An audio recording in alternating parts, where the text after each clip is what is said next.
holy. We are holy, holy, holy. We are... Good morning! Happy Easter, Parker CSL. You ready to sing?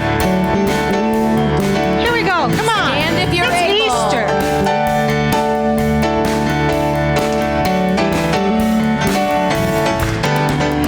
We have come together as family. Yeah.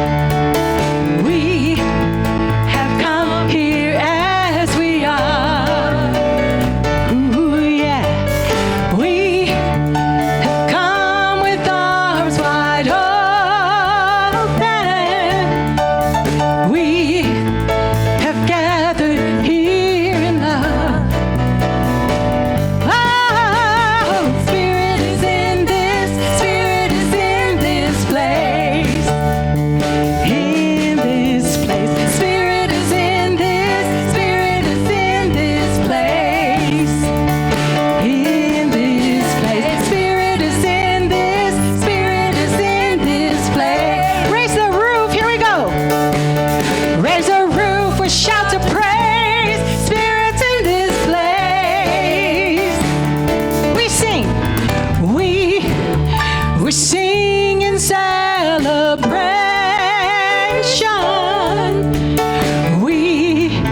We sing with words of prayer.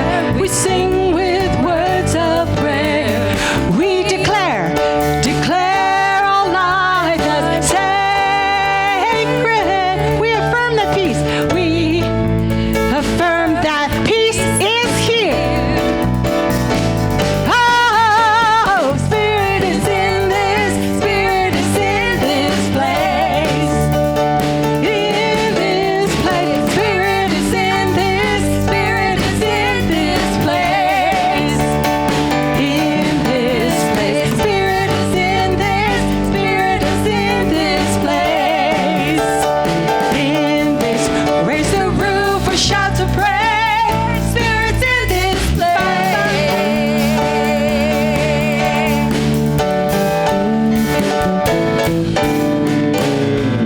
Good morning. It's a good day at Parker CSL.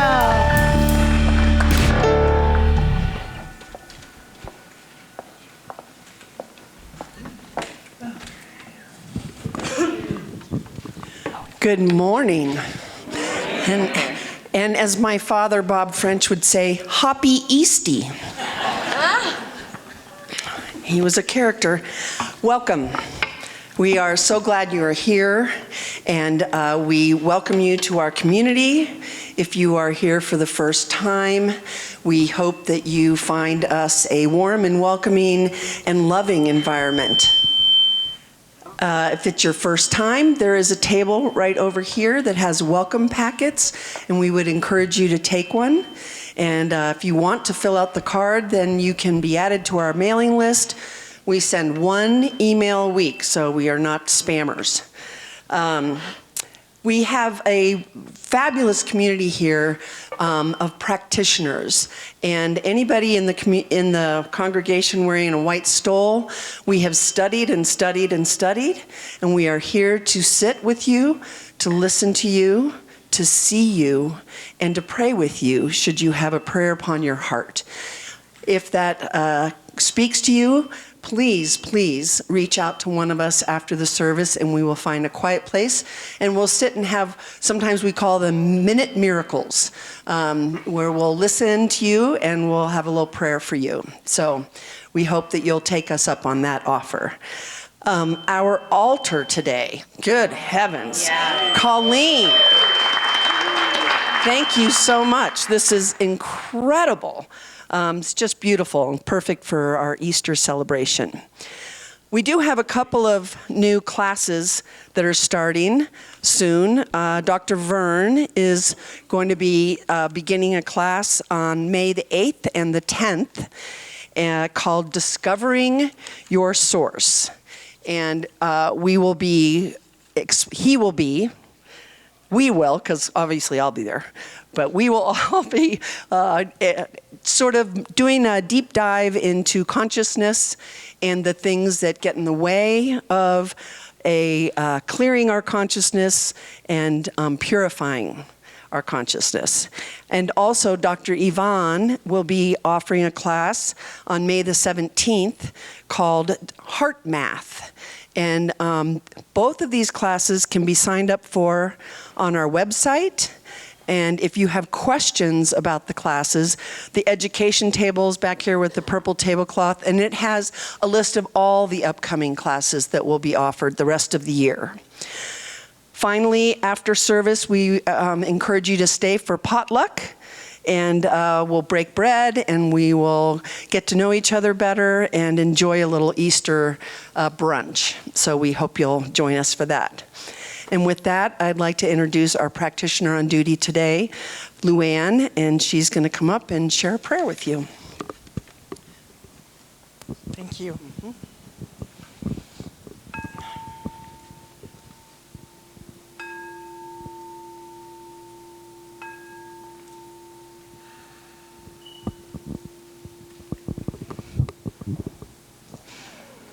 Good morning, CSL Parker.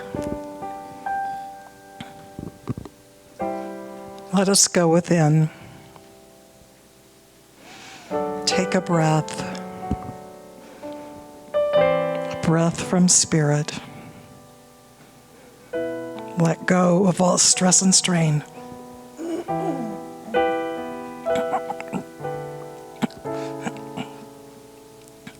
Move from your head to your heart and open it to receive. For today, I know there is one power, one presence, one divine source within each of us. A divine seed that was planted at birth. And today, I know that the music will touch that seed and open it up. And I know that Reverend David's words will move to the very core, the very heart, the very source of each one of us and reawaken, renew that divine spark and move us into the highest level of consciousness. Today, I know that we are surrounded and uplifted with love and joy and peace. Today, may we each find community right here and now in this CSL Parker community. I place these words into the law. And with the greatest gratitude, please join me in saying, and so it is.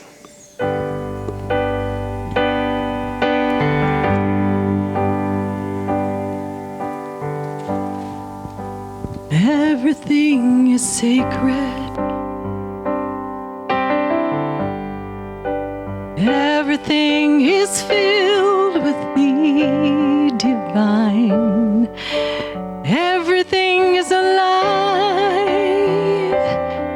with spirit, with spirit.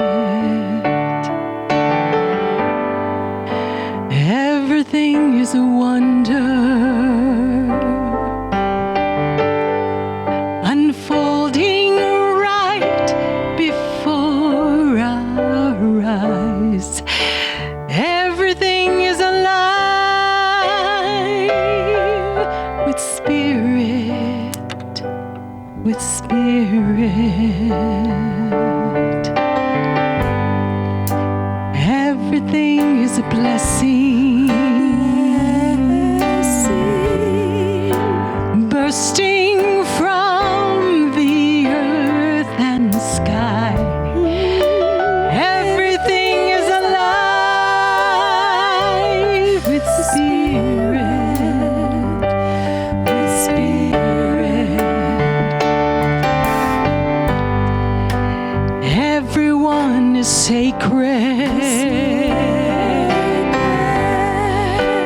Everyone is filled with the divine.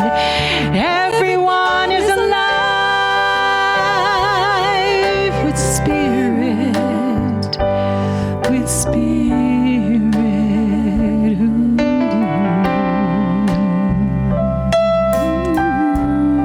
Today I want to invite us to do our meditation maybe a little bit differently than we usually do. It just came to me this morning. You're familiar with the Namaste, familiar with the Anjali Mudra, which is that mudra where you hold your hands like an unopened blossom of a flower, and you hold it in front of your heart. And imagine that right there at the center of your heart, as we talked about earlier, is that seed of the divine, the Christ consciousness, the true self, the higher self, whatever that is. And as we recognize that divine within us, I invite you just to take a deep breath, placing it right there in front of your heart. And allow the love that radiates from your heart to radiate out into this blossom, this seed of divine awareness. And with every breath, imagine that love, that energy, that vibration moving from your heart into that seed of the divine. And with every breath, I invite you to allow it just to open. Open a little bit more as you allow that to open fully. Today is about awakening. Today is about new birth. Today is about resurrection. It is about coming into the full awareness of who we truly are as the Christ consciousness, as the true self, as the wholeness. And knowing that divine energy, claiming that divine light, divine love, awakening unto that which we truly are. And recognizing that Namaste is recognizing the divine. So I invite you to stand today as we've kind of stopped doing our greeting, but I think it's important for us to do that today. And so if you want to hold that in front of your heart and you greet each other with the Namaste, the divine in me recognizes and appreciates the divine in you. If you want to hug, however you want to greet each other, but just see that for yourself. The divine in me honors and recognizes the divine in you. As we awaken together, knowing that as we recognize it in each other, we help each other to recognize it and realize it and embody it.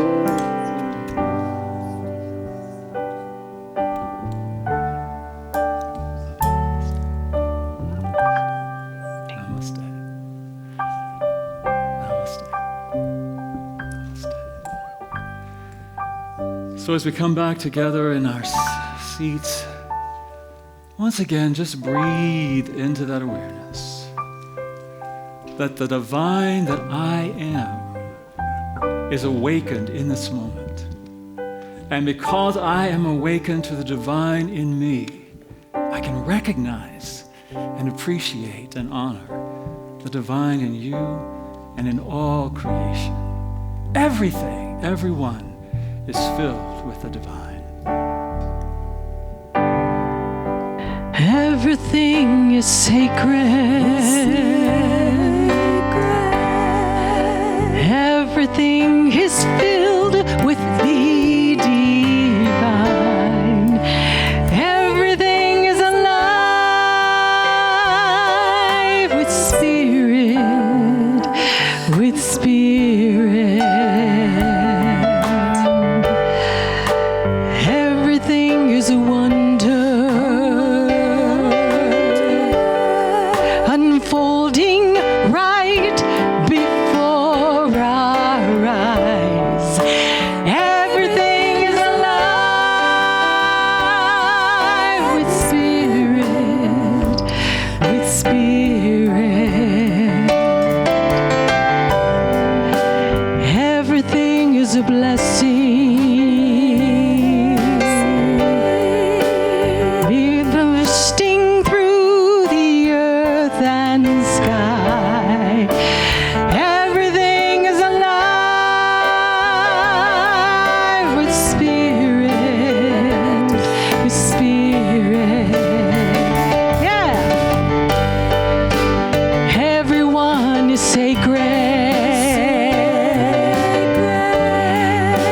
Everyone is filled with the divine. Everyone is alive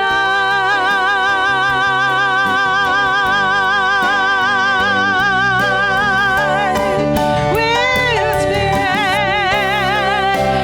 Everyone is alive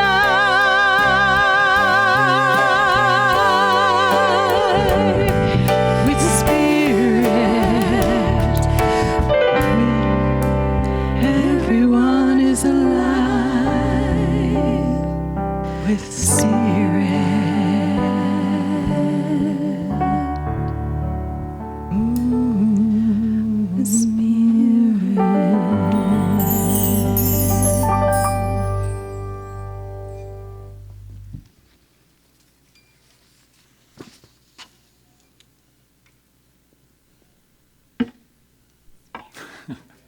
I have to look at the order of service. What comes next? So happy Easter!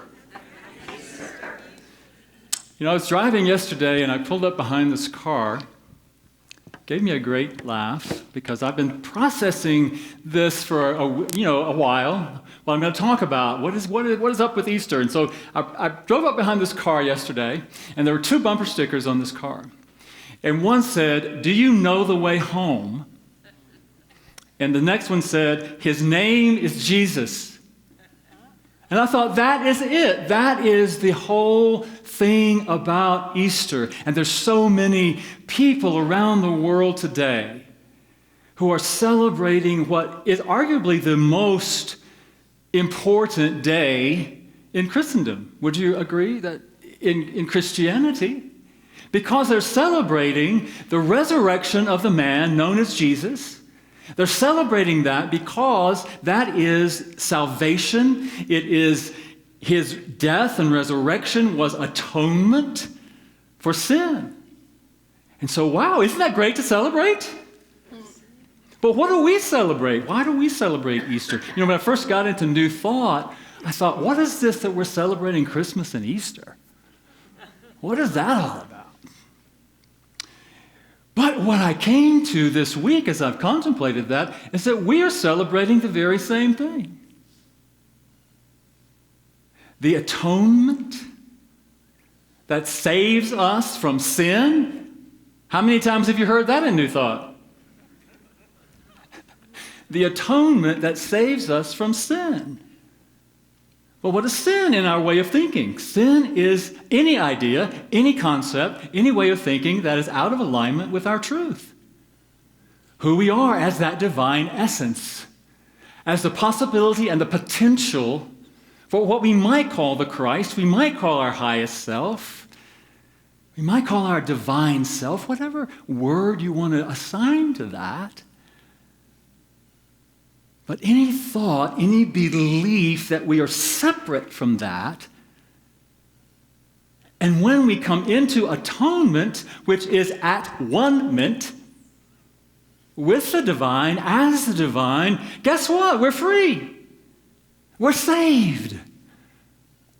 Not from anything outside of ourselves, not from being bad, not from being born into sin, but being conditioned to believe that we are born in sin. Or being conditioned to believe that we're not worthy, or being conditioned to believe that something is wrong with us, rather than being taught to believe that we are born in original blessing. We are born with that divine essence as the divine essence. And so for us, Easter is not an event. Easter is an experience. Easter is an experience. And it's not an experience that we have once a year. It's an experience that we can have over and over and over and over again, every time.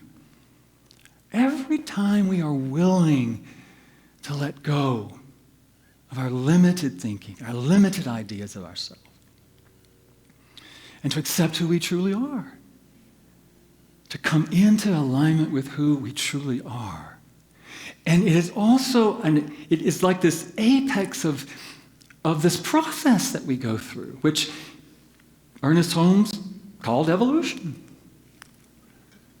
It's a process of evolving our awareness, our consciousness into alignment, into unity, into Christ consciousness, into conscious love, as I talked about last week.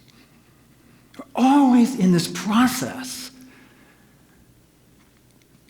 of coming into our awareness of that. In the glossary of Science of Mind, Dr. Holmes says, atonement is the process of bringing into wholeness that which has been separated. Atonement is at-one-ment. He also says, this is from a talk he gave at a Silmar in 1959. He says, this is part of our theology, part of the belief of religious science, that we are all on the pathway of an endless evolution, where we shall evermore become more and never less ourselves, where each step in evolution will be sequential, logical, inevitable, and irresistible step from a lower to a higher. What is that higher? In Easter, we may call that the Christ consciousness. I really like this idea of Christ consciousness, unity consciousness, oneness consciousness, wholeness, knowing that we're not separate. He says we are talking about the self with the capital S. And there is only one self, the self. Upanishads or Vedas say, quote, the one who is awake within him who sleeps. The old Jewish prophet, the Apostle Paul, said, awake thou that sleepest and arise from the dead, and Christ shall give thee light. That's from his talk on evolution from 1959. And so Easter is that opportunity for us to awaken to that Christ consciousness. Conscious love, conscious unity. And that's what we celebrate. And what I believe is the essence of Easter. And what I love about the story in the Christian scripture is, yes, it's that energy of the Christ that awakens, that arises, that is the consciousness that Jesus in the story represents. But what about the other people? In metaphysical interpretation of Scripture, everyone in the story represents an aspect of us. So I looked at that this week and I was thinking about, well, who are the people that are in the story after the resurrection? And how does that represent maybe something in me or something in us? And so I looked at Mary. You know, Mary's at the tomb. Mary's there mourning.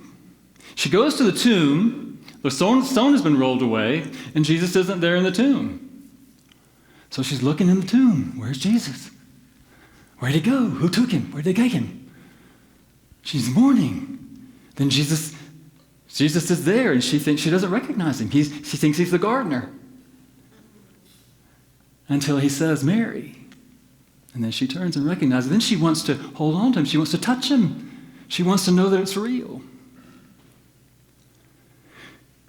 What I want to say about that can be represented for us is that when we truly have that awakening experience, and I'm not just guessing, I'm almost certain that everyone here has had an experience of that awakening.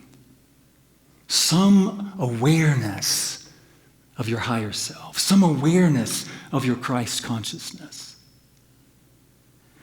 And I know from experience that when you have that awareness of the Christ consciousness, nothing that you have known makes any sense. Everything looks different, doesn't it? You have a different perspective on everything. That the things that you once saw through the eyes or through the perception of an ego or a separate self become so much different. And so it's important for us to recognize that and then what happens, and I think what happened in the story, and I've experienced it myself, when you have that and you think, ooh, well, where am I? This doesn't make sense to me. What's going on here? Then we want to go back. Well, let me go look for it in the past. Let me go back to my past. Let me look for it in the tomb.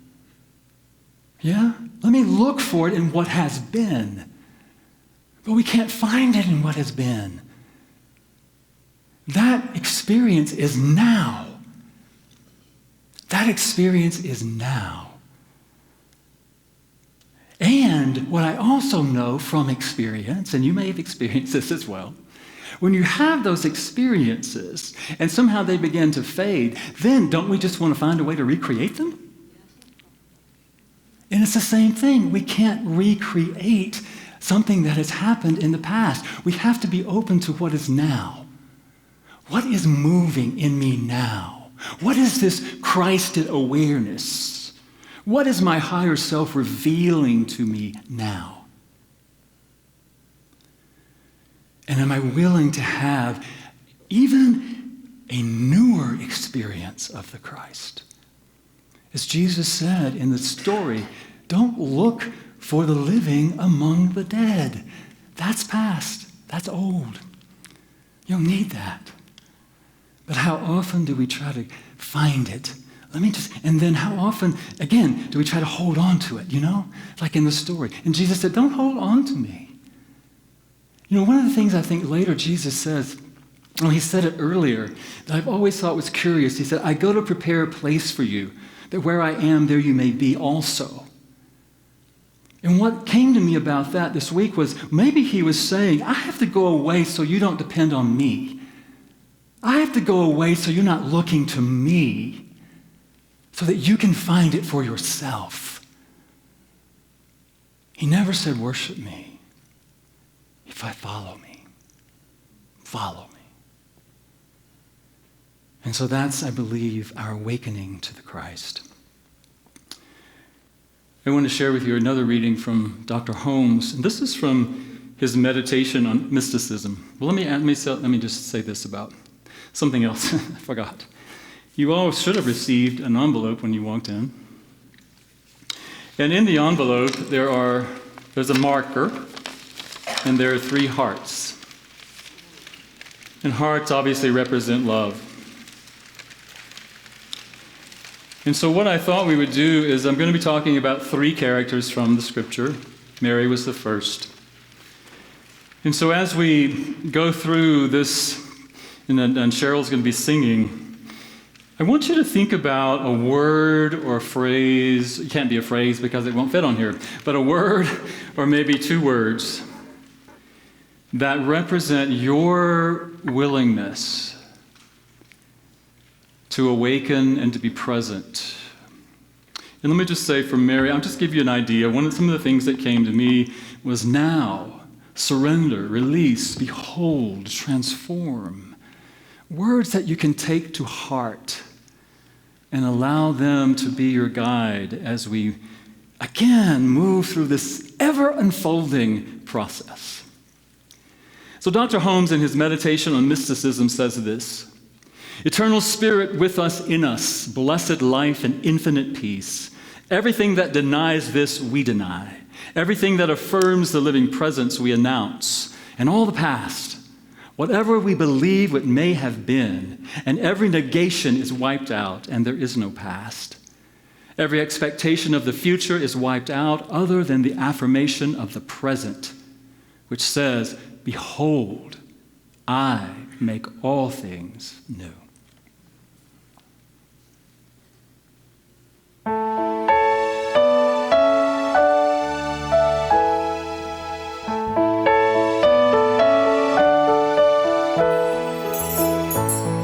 There's been a change in me, a kind of moving on.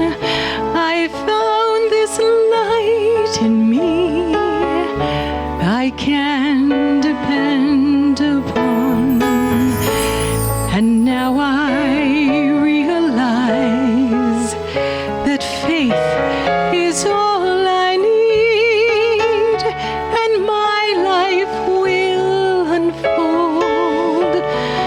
as it was meant to be. And I never thought I'd leave behind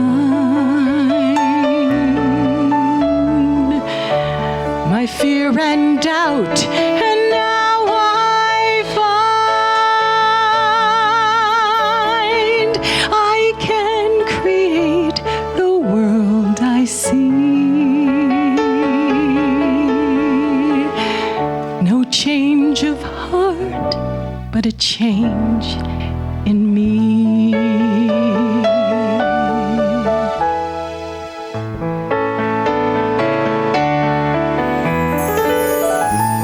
Along this path of life, I slowly understood that in my faith I'd find I can expect my good. And now I know and feel a truer life begin. And it's so good and real, it must come from within. And I never thought I'd leave behind my fear and doubt, and now I find I'm who and where I want to be. No change of heart, but a change in me.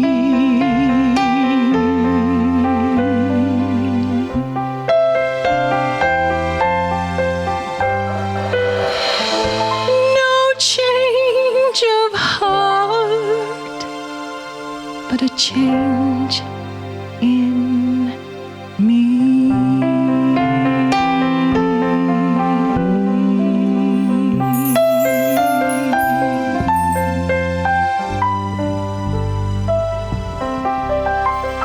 So it is. Thank you, Cheryl. Beautiful. You know, one of my favorite characters in the scripture, in the story of Jesus, is Thomas, doubting Thomas. And I love that part in the story where they, go tell the disciples that Jesus has risen. And Thomas says, I don't believe it. You got to show me. I've got to touch it. I've got to see the scars. I've got to touch them. I don't believe it. And so he goes and he meets Jesus, and of course he, touches it. He feels it. He sees that it's possible. And I think for us sometimes, and what I realize right now is I may be just projecting all my stuff onto you people. Maybe it's just me that has these things going on, But when we have those resurrection experiences, when we have that, wow, I see it, I feel it, I sense it, I know my truth. And then there's that part of us that says, yeah, but that can't really be true. That can't really be true. You can't really be the risen Christ. You can't do that. That's not possible.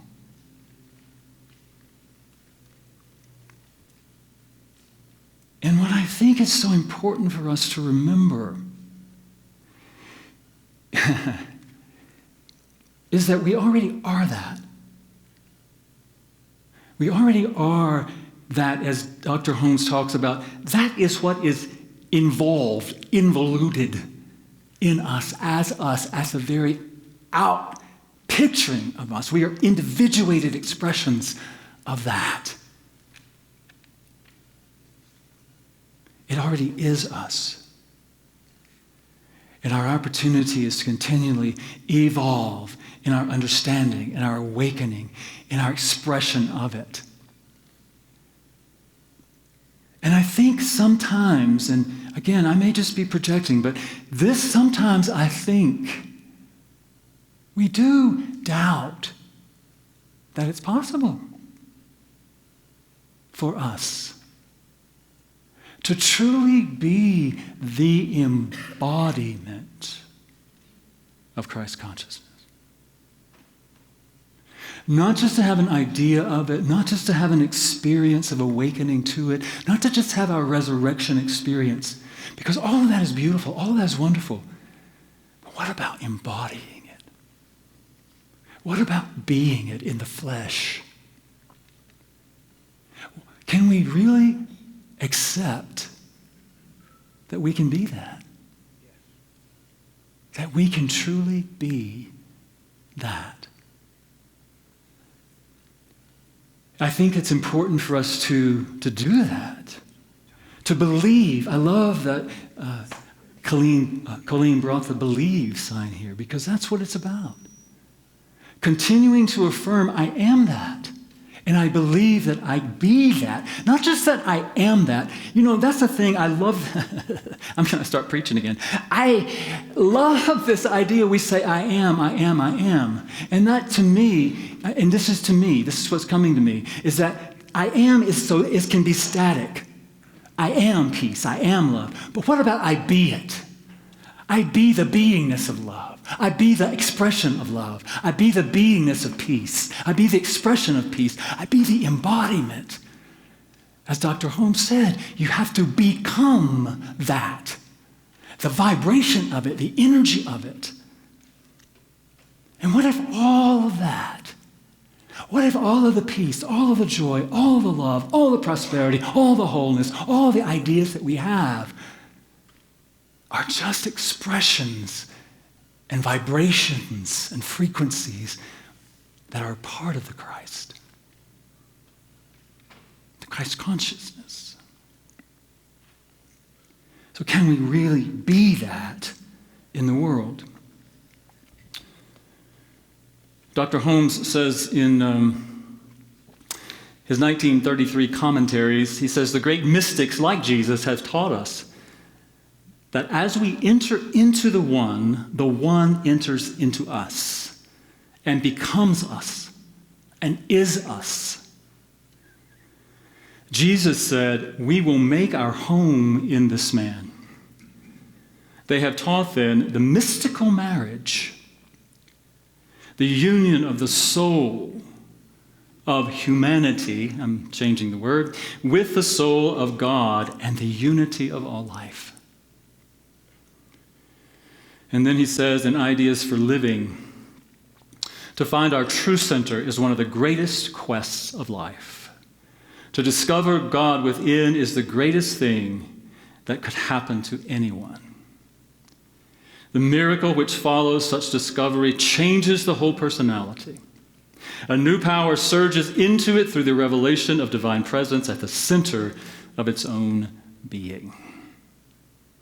And so as you consider Thomas, as you consider that aspect of yourself that may be in that place of doubt at times when you experience your own awakening, breathe into your heart and claim a word and a vibration that you can write on one of those hearts that is a symbol for you of your willingness to be a conscious participant in your own evolution to divine love, that awareness of divine love.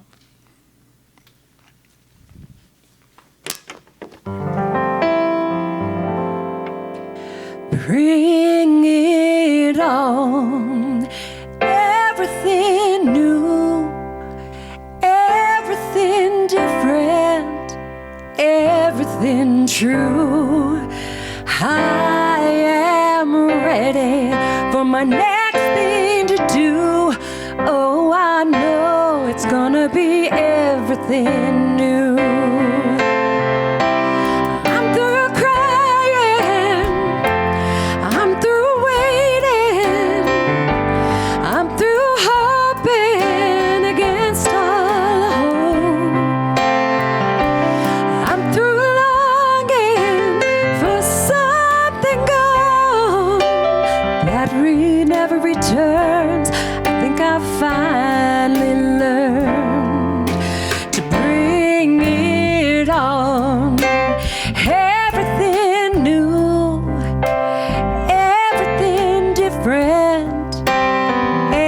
everything true. I am ready for my next thing to do. Oh, I know it's gonna be everything new. I'm through grieving, I'm through dreaming that the life I had is ever coming back. No more wishing on someone else's star. That'll be mine. I think it's time to bring it on. Everything new, everything different, everything true. I am ready for my next thing to do. Oh, I know it's gonna be everything true. I survived many times before, broken hearts and slamming doors. I'll be alright, you will once more, just as I did back then. I'm gonna rise to bring it on. Everything new, everything different, everything true. So I am ready for my next thing to do. Oh, I know it's gonna be everything new. Bring it on. Everything new, everything different, everything true. I am ready for my next thing to do. I know it's gonna be everything new. I know it's gonna be everything new.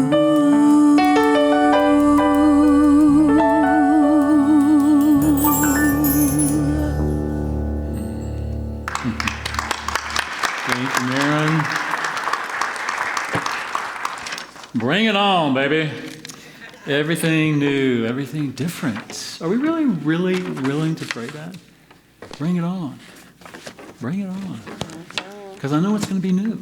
I know it's going to be different. I know it's going to be different. And sometimes that's scary, isn't it? We may not know.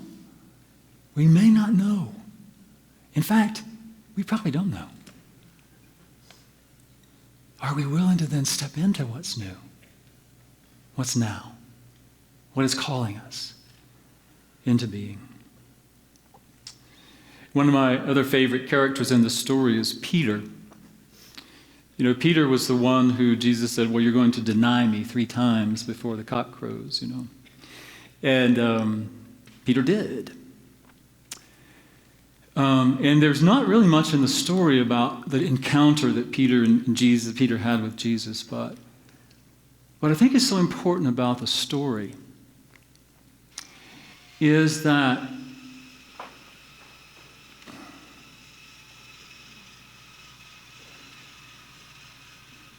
what is that? What is that?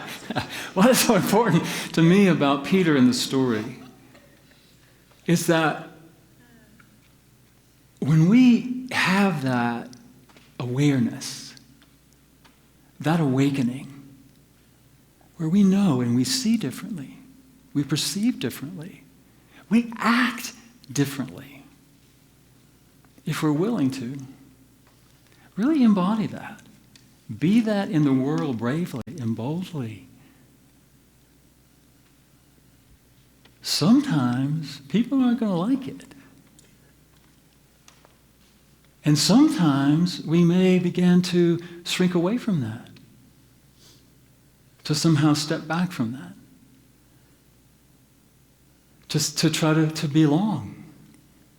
just as Peter did in the story, to try to fit in, to deny my true nature, as Peter did. Not about denying Jesus. I mean, that's what's the story. But if we look at it metaphysically, it's about, are we, you and me, you and I, denying our divine nature? How are we giving up on ourselves? And what I know and what I think is so important, we know that Peter did die. And it's again, how much are we willing to continue to deny the truth of us, the truth of the vitality of the divine life, the Christ nature, that is our wholeness, that is our prosperity, that is the divine love, that is peace, that is joy. And when we continue to deny ourselves that, the life energy drains away from us. Doesn't it? We begin, maybe not physically, but eventually, but emotionally, spiritually, mentally, we began to just, kind of blend in, fit in. And sometimes that's comfortable. But I believe the world is calling for us. The world is calling us. Spirit is calling us. Christ consciousness is calling to us to embody that, to step out and to be the living examples of that in the world. And what it might require of us is being willing to forgive ourselves. I think in any encounter that Jesus may have had with Peter afterwards, that Christ consciousness says, sweetheart, I don't hold anything against you. I don't see you guilty. I see you perfect. I see you as love incarnate. I see you beyond what anything you may have done.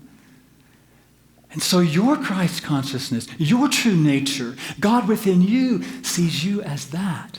Are we willing to see ourselves as that?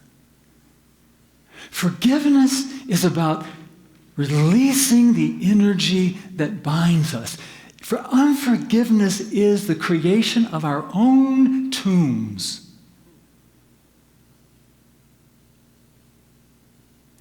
And forgiveness is rolling away the stone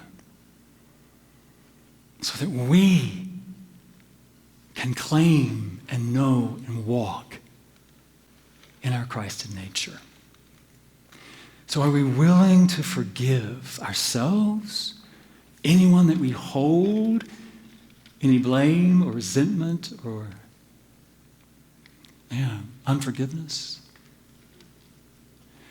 So again, you have your heart there. I invite you to take the heart, and I would just say write the word forgive on it because it's such a powerful, we know forgiveness.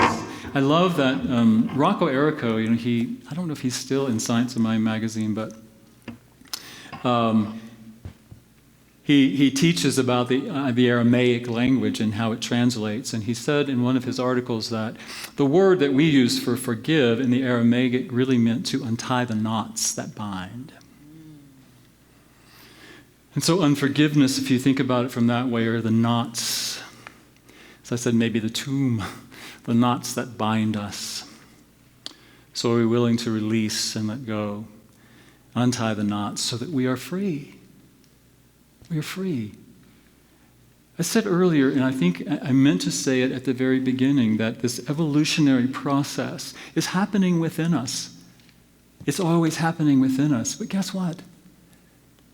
We get to be conscious participants in it. And so all of the things that we're talking about are ways that we can be conscious participants in our own evolutionary process. Dr. Holmes says in Living the Science of Mind, forgiveness is a cleansing process. By releasing the burden of past error, we are free to love ourselves and others. To harbor animosity towards any living creature blocks the flow of love within us. For our own good, we release any burden of past error and refuse to allow any concept of negativity to block our expression of love. The secret to forgiveness is love.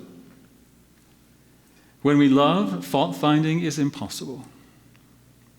We refuse to judge ourselves or others. It is impossible to judge and love at the same time. Let me say that again. It is impossible to judge and love at the same time. We allow perfect love to dissolve all disharmony. We are free to love ourselves and others.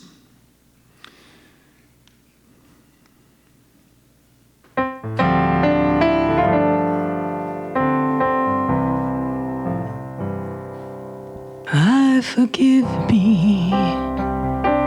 I forgive me. Everything that I've been holding on to, I let go. I surrender. I surrender.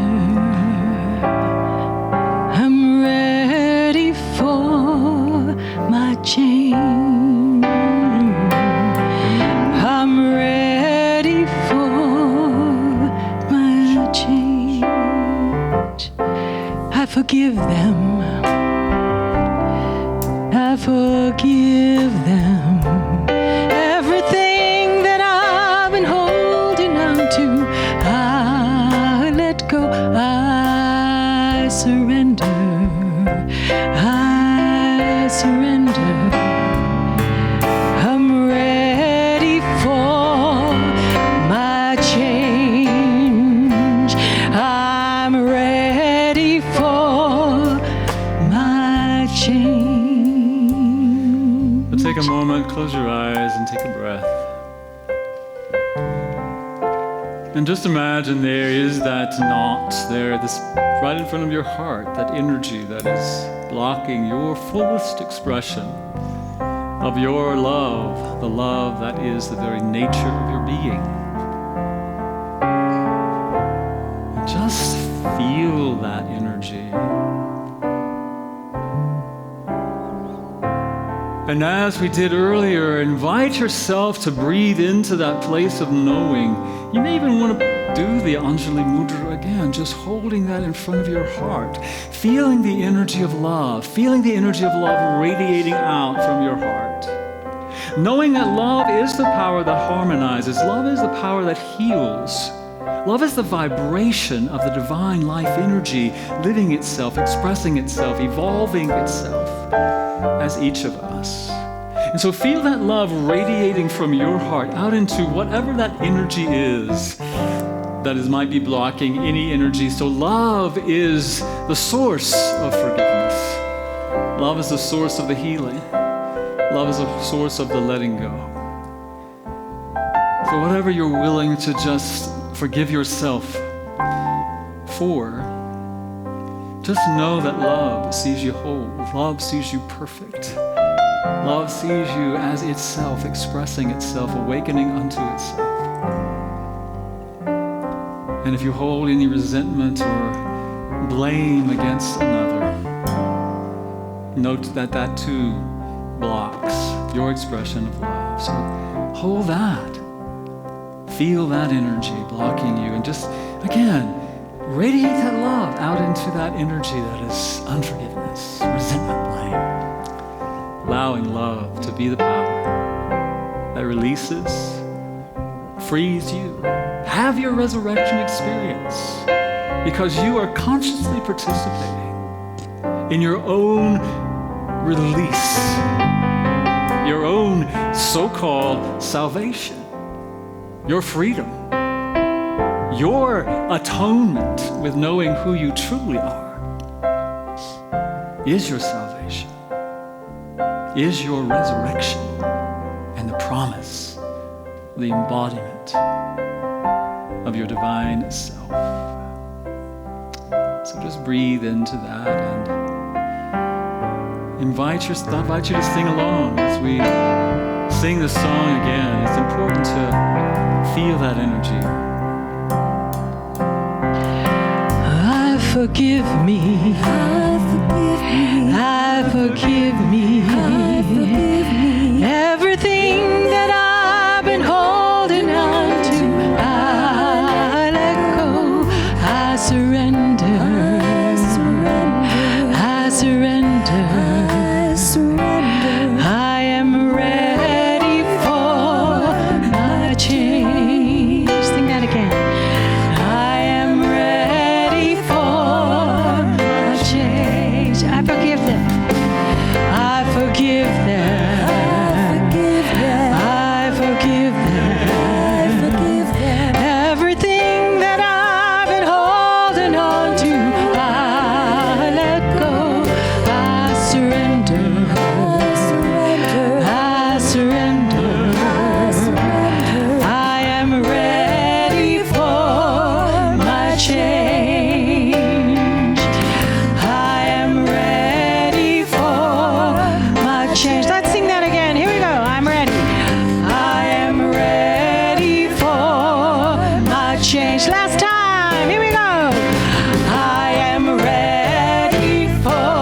Yes, yes, yes. So breathe that all the way down through the bottom of your feet, accepting your change, your transformation, your resurrection right here, right now, as we celebrate this day of new birth, new awakening, new life.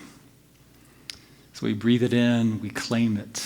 I forgive me, I forgive them, I surrender, and I'm ready. I accept my change. And together let us say, and so it is.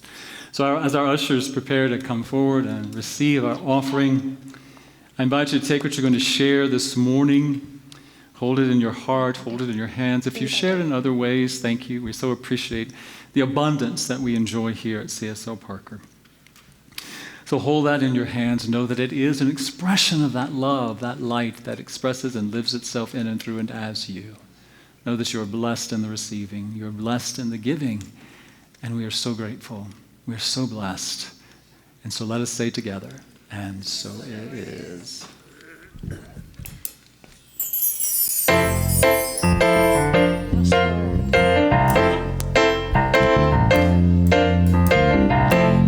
Day by day, oh dear Lord, three things I pray: to see thee more clearly, love thee more dearly, follow thee more nearly, day by day. You can sing along with me. Day by day.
As you're already standing, take a deep breath and breathe into that life force energy that is breathing you, beating your heart, that is radiating in and through and as each of us.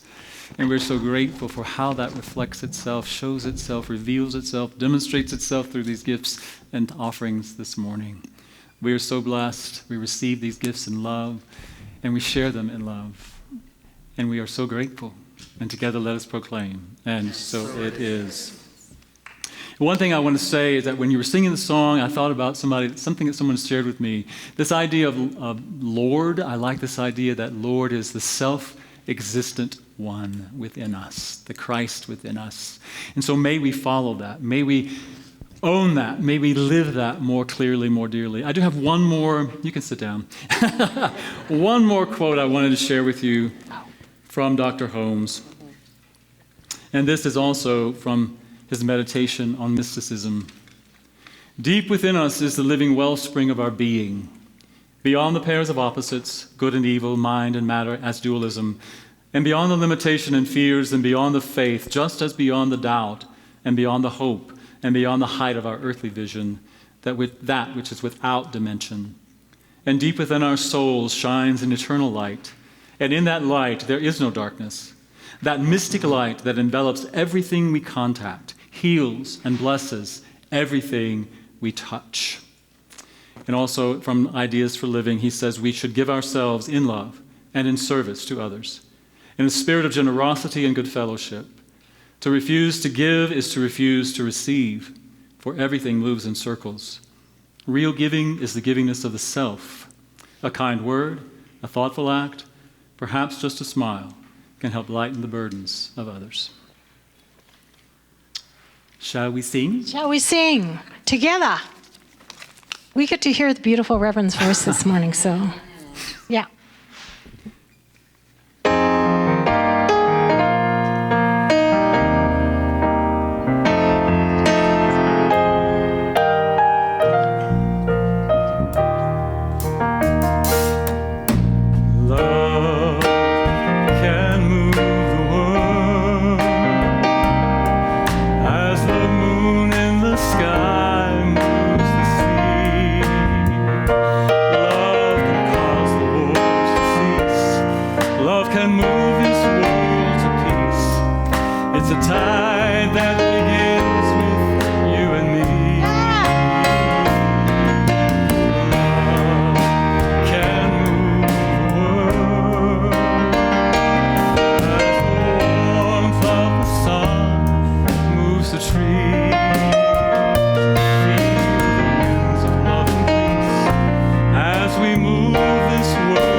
Shows up for each of us from our hearts, from that awakened consciousness, knowing that we are one, knowing there is only one, and we are that one, seeing each one as divine. Maybe in your interactions with other people, you may not want to walk around with this mudra going, but imagine you're walking around, greeting everybody.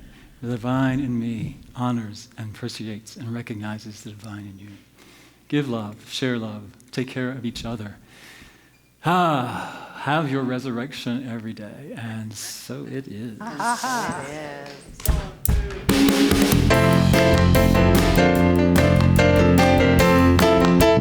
Here we go. Day by day, day by day. Oh, dear Lord, three things I pray.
wonderful group of musicians.